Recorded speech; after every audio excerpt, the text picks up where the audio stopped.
क्या बिना कर्मों के आपकी मुक्ति संभव है?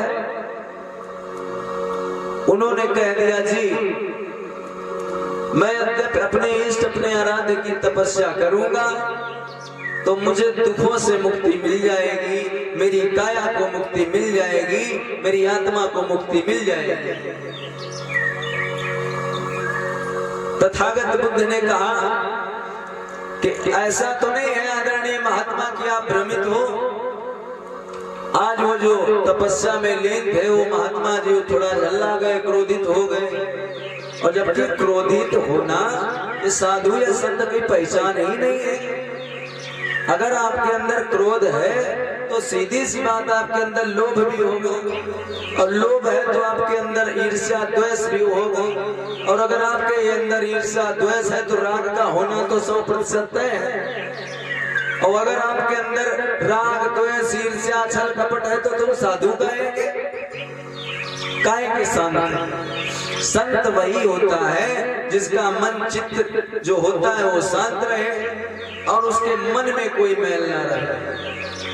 आज जब तथागत बुद्ध ने कहा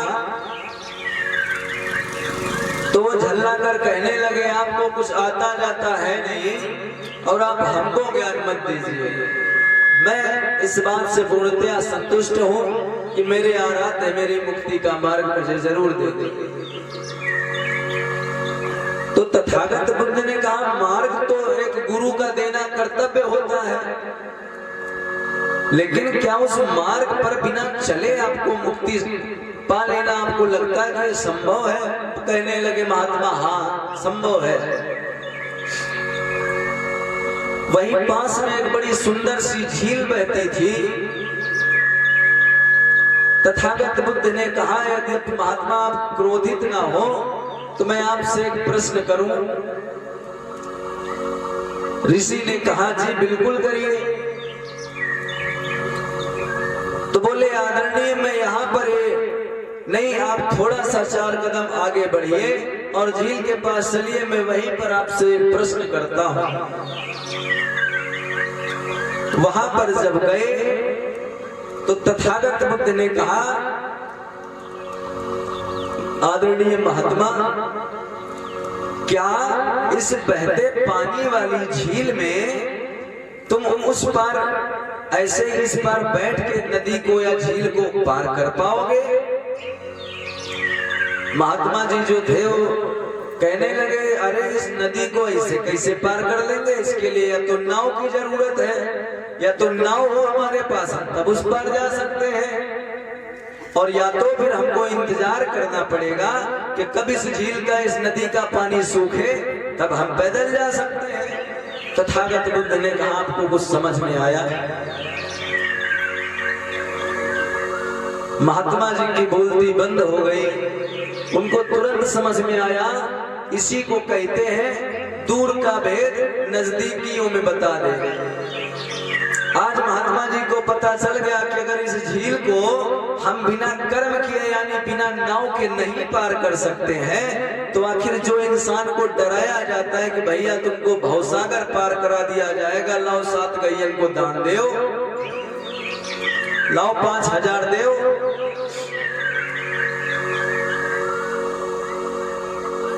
हम बहुत पहले की एक बात बताएं। एक हमारे बड़े खास मित्र हैं, तो उनसे हमारी एक दिन बहस हो गई। उन्होंने कहा, कुछ जो पितर पक्ष वाला होता है, बोले इनमें जो है वो हमारे पूर्वजों के पास जो भोजन होता है वो पितर पक्ष में पहुंचाया जाता है। क्योंकि हमारे सबके यहाँ जो है मृत्यु भोज जो है पूरे तरीके से बंद है। हम सब लोगों के यहाँ मृत्यु भोज नहीं होता है, जिसको 10वां पंचायत कहते हैं या 13वीं कहते हो, जो भी इधर कहते हो। तो उनसे बहस हो गई, तो उन्होंने कहा कि ऐसा होता है, ऊपर जो हमारे पूर्वज बैठे उनको यहाँ से भोजन पानी दिया जाता है और वो उनके पास चला जाता है। तो हमने कहा, भैया अगर जो चला जाता है तो बड़ी सुंदर बात है, हम आपको बहुत अमीर या अंबानी तो नहीं है, लेकिन 10-15 हजार रुपए दे देंगे आपको अगर चला जाए तो। बोले ऊपर पैसा भी चला जाता है, तमाम से लोग मरने के बाद में मुट्ठी में रखे लाश को दफनाते या जलाते हैं।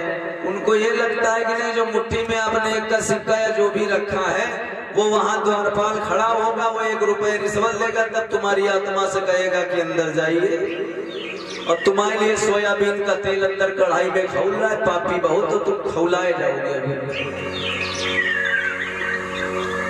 तो उन्होंने जब ये बात कही तो हमने कहा भैया अंबानी तो नहीं है, लेकिन 10-15 हजार रुपए दे देंगे, लेकिन भोजन के साथ हमारा मोबाइल फोन एक बार भिजवा दो, हमारे बाबा के पास उनसे बात करनी है हमें।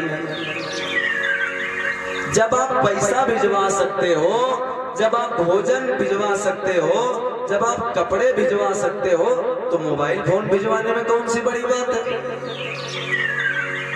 एक बार हम अपने बाबा से बात कर ले, हमारे बाबा सुने बहुत पैसा ऐसा वाले रहे हो सकता हूँ, जमीन अमीन कोई दीवार में गाड़ दिन हो मलबा सोने के चांदी के सिक्का इक्का पूछ लेन बाबा से।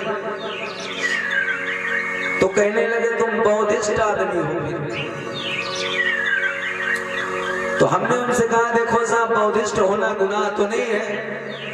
हमने कहा जिनके लिए आप बौद्धिस्ट है उनके लिए बौद्धिस्ट है, लेकिन तुम्हारे जैसे मित्रों के लिए तो मित्र हम बहुत दुष्ट हैं। बौद्धिस्ट अपनों के लिए है जो बौद्धिस्टों की तरीके से बात करते हैं, बाकी तो हम बहुत दुष्ट आदमी हैं। बुद्ध ने कहा तर्क करिए, कुतर्क मत करिए। एक होता है तर्क, उसके बाद होता है वितर्क, और उसके बाद होता है कुतर्क। बौद्धिस्ट व्यक्ति जो होता है वो बहस नहीं करता है, वो चर्चा करता है, तर्क करता है। चर्चा में और तर्क में बड़ा